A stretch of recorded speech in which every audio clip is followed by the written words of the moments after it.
Assalamualaikum warahmatullahi wabarakatuh. Bagaimana keadaan teman-teman sekalian? Saya harap dalam keadaan sehat selalu. Perkenalkan, nama saya Maulana Ishaq Al-Mahmudi. Saya dari Hukum Keluarga A. Di video kali ini saya akan membahas terkait materi dari awal sampai dengan materi akhir tentang mata kuliah Hukum Acara Perdata, yang mana telah saya susun seluruh rangkuman materinya. Langsung saja kita ke pembahasan yang pertama, yakni terkait dengan masalah hukum. Hukum itu lahir ketika ada suatu masalah. Jika tidak ada masalah, maka hukum tidak akan lahir. Di dalam hukum itu ada dua muatan, yakni pengaturan dan sanksi. Bahwasanya hukum dan budaya itu adalah dua hal yang tidak dapat dipisahkan. Hukum itu mencerminkan budaya yang ada di masyarakat, atau dapat dikatakan bahwa budaya adalah faktor determinan daripada hukum itu sendiri. Kemudian hukum tertua adalah hukum perdata. Selanjutnya hukum perdata ialah hukum yang mengatur hubungan perseorangan atau individu dengan individu lainnya. Substansi daripada hukum perdata itu ialah mengatur antar individu. Selanjutnya yaitu hukum acara perdata terjadi apabila hubungan antar individu tidak berjalan semestinya. Misalnya dalam masalah transaksi jual beli terdapat salah satu pihak yang melakukan kecurangan, maka hukum acara perdata akan berfungsi. Kemudian hukum acara perdata tidak akan berlaku atau berfungsi apabila hak dan kewajiban individu dilaksanakan dengan baik. Contohnya kredit motor atau mobil yang diselesaikan dengan baik tanpa masalah. Kemudian hukum acara perdata baru akan digunakan apabila pemberian hak tidak dijalankan oleh yang berkewajiban. Contohnya kewajiban membayar hutang, kewajiban memberikan hak waris kepada ahli waris, dan sebagainya. Jadi pada intinya bahwa hukum acara perdata itu tidak berguna kalau tidak ada sengketa antar individu dengan individu lainnya. Kemudian perdata tidak akan ada masalah apabila ada kesepakatan. Dan di dalam perdata tidak ada istilah terdakwa atau tersangka, melainkan penggugat dan tergugat. Kita masuk ke pembahasan surat kuasa. Surat kuasa adalah surat yang dibuat untuk satu perkara tertentu dan untuk satu tingkatan pengadilan pada lingkup badan peradilan tertentu. Unsur-unsur surat kuasa antara lain, yang pertama adanya perjanjian, yang kedua adanya pemberi kuasa, kemudian yang ketiga adanya penerima kuasa, yang keempat adanya urusan yang dikuasakan. Ini diambil dari pasal 1892 bab 16 buku 3 BW atau Burgerlich Wetboek. Kemudian muatan surat kuasa, yang pertama adanya identitas dan kedudukan pemberi dan penerima kuasa, muatan, yang kedua muatan kekhususan surat kuasa, kemudian yang ketiga muatan isi kuasa yang diberikan, yang keempat memuat hak substitusi, hak retensi jika perlu. Kemudian kita masuk ke pembahasan mediasi dalam penyelesaian sengketa perdata. Mediasi adalah proses penyelesaian sengketa perdata melalui sebuah perundingan atau mufakat dengan para pihak yang dibantu oleh mediator yang tidak memiliki kewenangan memutus atau memaksakan sebuah penyelesaian. Substansi daripada mediasi itu sendiri ialah musyawarah untuk menemukan solusi terbaik dari sengketa yang ada. Dasar mediasi diatur dalam Surat Edaran Mahkamah Agung nomor 2 tahun 2003 dan Peraturan Mahkamah Agung nomor 1 tahun 2016. Kemudian bagaimana proses mediasi? Mediasi itu diawali dengan yang pertama pihak penggugat memasukkan gugatan ke pengadilan. Kemudian yang kedua, ketua pengadilan negeri menunjuk majelis hakim. Kemudian yang ketiga, pada saat sidang pertama, para pihak dilakukan mediasi atas saran dan arahan ketua majelis hakim. Pemilihan mediator dilakukan oleh para pihak sendiri atau hakim yang ditunjuk menjadi mediator saat sidang hari itu. Kemudian yang keempat, setelah 5 hari para pihak dapat memberikan resume masing-masing tentang perkara yang ada.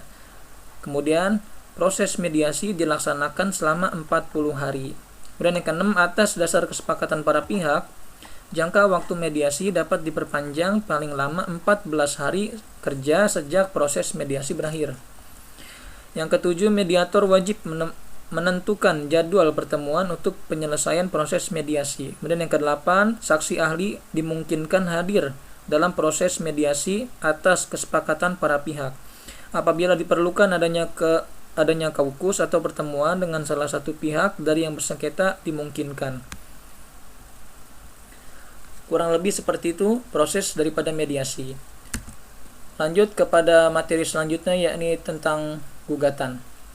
Kompetensi absolut itu sangat terkait dengan kewenangan mengadili perkara. Contoh kompetensi absolut pengadilan negeri adalah perkara pidana perdata, sementara kompetensi pengadilan agama adalah masalah perdata di bidang keluarga. Misalnya perceraian, waris, atau sengketa ekonomi syariah. Sedangkan kompetensi relatif adalah kewenangan pengadilan dalam mengadili suatu perkara berdasarkan tempat tinggal. Contohnya dalam perkara wan prestasi misalnya, si penggugat tinggal di Depok, sementara tergugat tinggal di Bogor. Maka penggugat mengajukan ke pengadilan agama atau pengadilan negeri Bogor, bukan di tempat tinggal penggugat. Makna gugatan itu sendiri ialah suatu cara untuk mendapatkan hak yang dikuasai oleh orang lain atau dilanggar orang lain melalui pengadilan. Kemudian apa saja sih pokok-pokok yang harus diperhatikan dalam gugatan? Kemudian bagaimana cara mendaftarkan gugatan? Pokok-pokok yang harus diperhatikan antara lain, yang pertama yaitu cara berpikir distinktif. Distinktif itu dimaksudkan yaitu terang, jelas, nyata, dan berbeda. Kemudian yang kedua dasar hukum. Yang ketiga ada klasifikasi hukum. Yang keempat penguasaan hukum material. Kemudian yang kelima bahasa Indonesia. Kemudian yang keenam posita harus sinkron dengan petitum. Yang ketujuh berpikir taktis. Yang kedelapan ketelitian. Yang kesembilan singkat, padat tapi mencakup. Kemudian yang kesepuluh sesuai dengan hukum acara perdata. Kemudian mengenai tata cara pendaftaran gugatan. Yang pertama itu pihak penggugat atau melalui kuasa hukumnya mengajukan gugatan yang ditujukan kepada ketua pengadilan negeri pada pengadilan negeri yang menjadi kompetensi relatif pengadilan negeri atau pengadilan agama di meja 1 bagian perdata dengan beberapa kelengkapan atau syarat yang harus dipenuhi oleh pihak penggugat. Di antaranya yang pertama adanya surat kuasa atau surat gugatan dari penggugat, kemudian yang kedua adanya surat kuasa yang ditandatangani oleh advokat. Kemudian tata cara yang kedua yakni gugatan dan surat kuasa asli harus mendapat persetujuan dari Ketua Pengadilan Negeri Jakarta. Kemudian yang ketiga, setelah mendapat persetujuan, maka penggugat atau kuasanya membayar biaya gugatan atau SKUM di kasir. Dan yang keempat, memberikan SKUM yang telah dibayar ke meja 2 dan menyimpan bukti asli untuk arsip. Kemudian yang kelima, menerima tanda bukti penerimaan surat gugatan dari meja 2. Yang keenam, menunggu surat panggilan sidang dari Pengadilan Negeri Jakarta Pusat yang disampaikan oleh jurusita pengganti. Kemudian yang terakhir, menghadiri sidang sesuai dengan jadwal yang telah ditentukan oleh pengadilan. Selanjutnya adalah pembuatan surat gugatan. Surat gugatan merupakan rangkaian kalimat yang berisi kompetensi absolut dan kompetensi relatif dan identitas para pihak yang dilanjutkan dengan posita. Atau dengan kata lain, posita ini diartikan sebagai uraian kalimat berisi peristiwa hukum disertai dalil atau pasal. Contohnya di dalam peristiwa wan prestasi harus memuat siapa debitur dan kreditur, kapan debitur pinjam uang kepada kreditur, beberapa lama masa pengembaliannya, berapa besar pengembalian setiap bulannya, berapa besar bunganya setiap bulan, kapan mulai mengembalikan, kapan mulai macet atau bermasalah pada pengembalian, pasal berapa yang dilanggar, kemudian itulah yang disebut dengan posita. Kemudian yang terakhir yakni petitum. Petitum itu merupakan tuntutan para pihak, terutama pihak penggugat. Kemudian bagaimana jika ada gugatan wan prestasi? Perlu diketahui bahwa hukum acara perdata wajib mengutamakan perdamaian atau mediasi. Jika berhasil, maka dibuat akta perdamaian atau akta vandading oleh hakim dan perkara selesai. Sedangkan jika gagal dalam proses mediasi, maka proses sidang akan berlanjut ke tahap-tahap persidangan selanjutnya. Kemudian kita masuk ke proses persidangan. Yang pertama yaitu sebelum kita melakukan persidangan, kita harus mengajukan surat gugatan kepada pengadilan negeri. Lalu yang pertama, mediasi. Jika gagal akan berlanjut ke proses sidang selanjutnya. Namun jika berhasil, maka perkara selesai dan dibuat akta pendading atau akta perdamaian. Kemudian yang kedua ada pembacaan surat gugatan oleh penggugat. Dan yang ketiga ada jawaban dari pihak tergugat. Jawaban ini pada dasarnya dalam acara perdata bukanlah suatu kewajiban yang harus diberikan oleh tergugat di dalam persidangan, melainkan adalah hak tergugat yang bertujuan membantah dalil-dalil yang penggugat sampaikan di surat gugatannya. Kemudian proses persidangan selanjutnya yaitu jawaban rekonvensi yang juga dilakukan oleh pihak tergugat. Kemudian setelah sidang rekonvensi lanjut kepada persidangan selanjutnya yakni replik. Replik ini dalam hukum acara perdata adalah jawaban yang dilakukan oleh penggugat secara tertulis maupun lisan terhadap jawaban tergugat atas gugatannya. Replik diajukan oleh penggugat untuk meneguhkan dan menguatkan gugatan tersebut dengan cara mematahkan dan membantah berbagai alasan dalam penolakan yang dikemukakan tergugat di dalam jawabannya. Replik juga merupakan lanjutan dari suatu pemeriksaan dalam perkara perdata di dalam pengadilan negeri setelah tergugat mengajukan jawabannya. Kemudian setelah proses sidang replik selesai, dilanjutkan kepada duplik. Duplik itu sendiri diartikan sebagai jawaban tergugat terhadap replik yang diajukan oleh penggugat. Sama juga halnya dengan replik. Duplik ini juga bisa diajukan baik dalam bentuk tertulis maupun secara lisan. Duplik ini diajukan oleh tergugat untuk meneguhkan jawabannya yang pada lazimnya berisi suatu penolakan terhadap suatu gugatan pihak penggugat yang diajukan setelah replik. Apabila dalam acara atau proses jawab-menjawab di antara pihak penggugat dan pihak tergugat sudah dinyatakan cukup, di mana dalam duduk perkara perdata yang telah diperiksa sudah jelas keseluruhannya, tahapan pemeriksaan berikutnya ialah tahapan pembuktian. Pembuktian ini sidang yang ketujuh ini masalah pembuktian. Pembuktian ini dilakukan oleh kedua pihak, baik itu pihak tergugat maupun pihak penggugat, yang mana tujuannya untuk menguatkan dalil-dalil atau bantahan atau jawaban-jawaban mereka. Kemudian yang ke-8 yaitu proses sidang terkait kesimpulan. Selanjutnya itu proses sidang terkait dengan putusan hakim. Kemudian masuk ke masalah penyitaan. Penyitaan itu adalah permohonan oleh pihak penggugat atau tergugat ketika ada indikasi pihak lawan itu akan wan prestasi, ketika barang kepemilikan itu disalahgunakan. Sita itu ialah suatu proses pengamanan suatu barang. Sita itu ada tiga macam. Yang pertama ada revindikator beslag, yang kedua ada konservator beslag, yang ketiga ada sita marital. Terkait dengan macam-macam,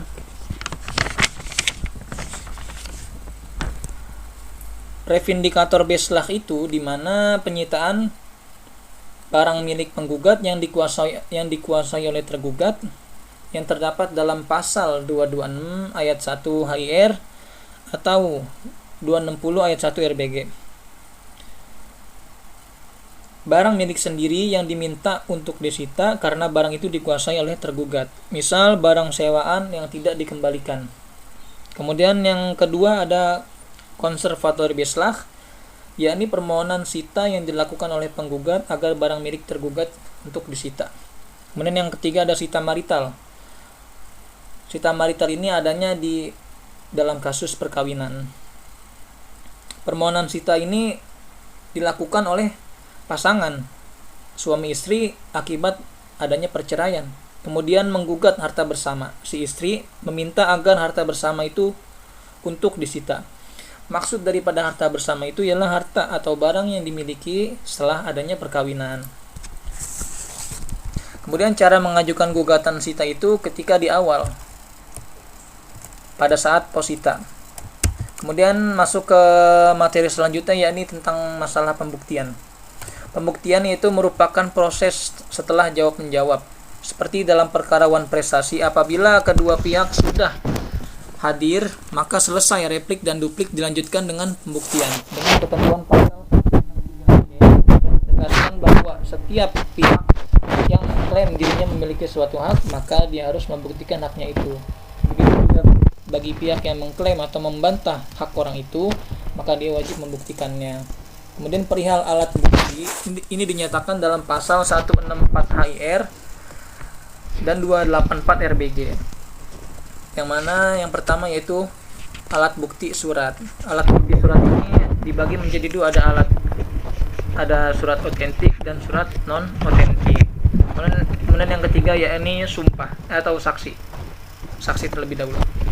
Kemudian yang ketiga sumpah, yang keempat sangkaan oleh hakim, kemudian yang kelima pengakuan oleh para pihak. Terkait alat bukti yang pertama yaitu surat, yang dibagi menjadi dua, ada surat otentik dan surat non otentik. Surat otentik adalah surat yang hanya dikeluarkan oleh pihak yang berwenang saja, seperti ijazah, sertifikat tanah, BPKB, deposito, semua itu hanya pihak yang berwenang yang mengeluarkannya. Tidak sembarang orang dapat mengeluarkan surat-surat tersebut. Kemudian surat yang kedua yaitu adalah surat non otentik. Surat non otentik ini kebalikan daripada surat otentik, yang mana dapat dikeluarkan oleh siapa saja dalam bentuk perjanjian dan perikatan, seperti perjanjian hutang piutang antar pihak tanpa didaftarkan ke notaris. Kemudian alat bukti yang kedua yaitu saksi. Saksi itu haruslah lebih dari satu, sehingga ada kaidah unustesis, sehingga saksi itu harus lebih dari satu. Begitu pula aturan saksi harus mengetahui peristiwa itu langsung dari para pihak langsung, karena ada kaidah testimonium de auditu, saksi itu harus melihat, mendengar, dan menyaksikan langsung peristiwa itu. Kemudian alat bukti yang ketiga ialah sumpah. Sumpah itu dilakukan untuk melengkapi keterangan saksi atau bukti surat yang kurang, sehingga ada istilah sumpah suplitoyer atau sumpah pelengkap. Kemudian yang keempat adalah sangkaan oleh hakim, ada yang kelima pengakuan oleh para pihak itu sendiri. Dia jujur, itu dia mengaku.